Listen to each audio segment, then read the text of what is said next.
Assalamualaikum warahmatullahi wabarakatuh. Perkenalkan, saya Devi Afia dari kelas 11 IKJ 4. Di sini saya akan menjelaskan tentang apa itu kabel fiber optik. Fiber optik atau disebut serat optik menjadi salah satu tumpuan teknologi untuk menyediakan layanan internet selain satelit. Fiber optik adalah saluran transmisi atau plastik yang sangat halus dan lebih kecil dari sehelai rambut, dan dapat digunakan untuk mentransmisikan sinyal cahaya dari suatu tempat ke tempat lain. Sumber cahaya yang digunakan biasanya adalah laser atau LED. Kabel ini berdiameter kurang lebih 120 mikrometer.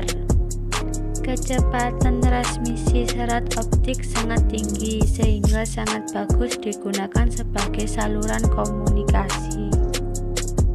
Fiber optik fungsinya sama seperti jenis kabel yang lain, yakni menghubungkan antara komputer atau pengguna satu sama lain dalam lingkup jaringan tertentu.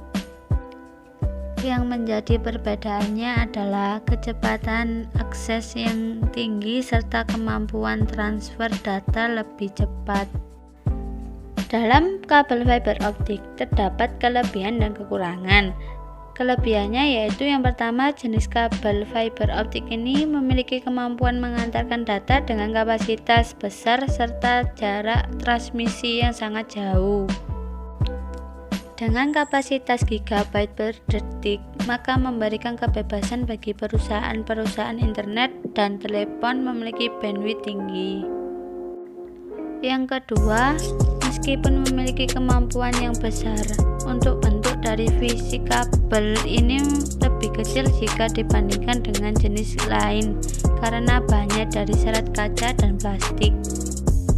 Yang ketiga, karena tidak menggunakan arus listrik, kabel fiber optik ini bebas dari gangguan sinyal elektromagnetik. Yang ketiga, karena tidak menggunakan arus listrik, kabel fiber optik ini bebas dari gangguan sinyal elektromagnetik, sinyal radio, serta mempunyai ketahanan yang cukup kuat juga sehingga banyak digunakan perusahaan-perusahaan besar. Yang keempat, meskipun memiliki kecepatan akses yang tinggi, namun tetap kemungkinan hilangnya data sangatlah rendah. Jadi, Anda tidak perlu mengkhawatirkan validitas datanya.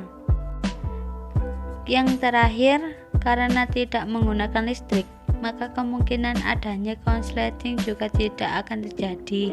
Jadi, dalam hal keamanan juga sangat terjamin. Selanjutnya yaitu kekurangan fiber optik. Yang pertama, kekurangan terbesar dari kabel fiber optik adalah harganya yang cukup tinggi. Hal ini sangatlah wajar mengingatkan bahan-bahan yang digunakan serta pemasangannya. Oleh sebab itu, penggunaan kabel jenis ini bukanlah sembarangan, melainkan perusahaan atau penyedia jasa komunikasi yang memang menginginkan akses lebih cepat. Yang kedua, selain memakan biaya besar pada saat pemasangan, untuk perawatan fiber optik pun juga memerlukan biaya yang tidak sedikit. Melihat alat-alat yang digunakan juga tidaklah murah. Yang terakhir, perhatikan juga penempatan kabel fiber optik. Biasanya dipasang pada jalur yang berbelok atau yang memiliki sudut melengkung agar proses berjalannya gelombang bisa lebih lancar atau tidak terhambat.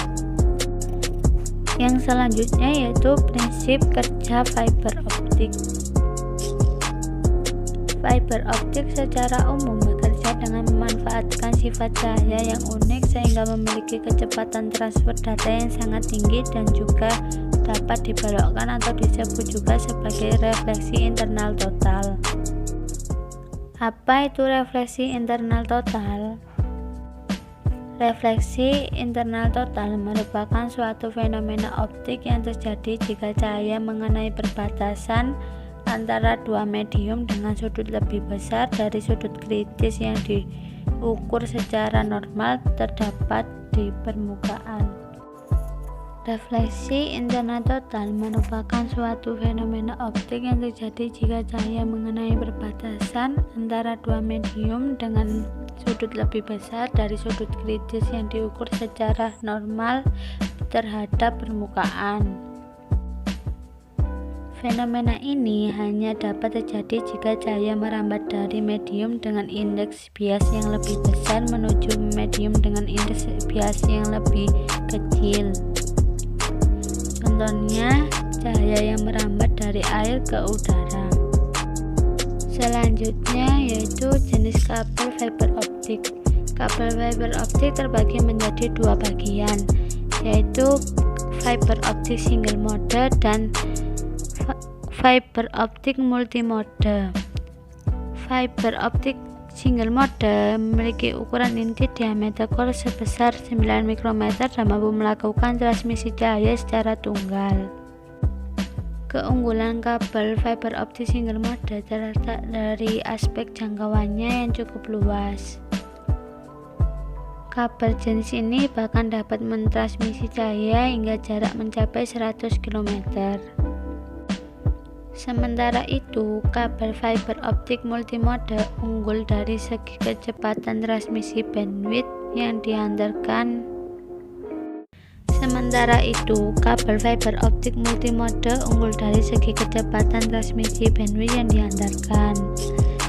Memiliki diameter inti 50-62,5 mikrometer. Kabel ini mampu membawa beberapa cahaya secara bersama pada panjang gelombang 850 nm. Untuk mengatasi hal tersebut, penggunaan dapat memanfaatkan extender untuk menambahkan jarak jangkau kabel fiber optik multimode hingga 2 km. Kabel fiber optik single mode dan multimode dapat dibedakan dengan mudah. Umumnya, kabel single mode dilapisi dengan selubung luar berwarna kuning, sedangkan multimode berwarna biru atau oranye. Nah teman-teman, itulah sekilas dari saya tentang fiber optik. Semoga bermanfaat. Jangan lupa like dan subscribe ya.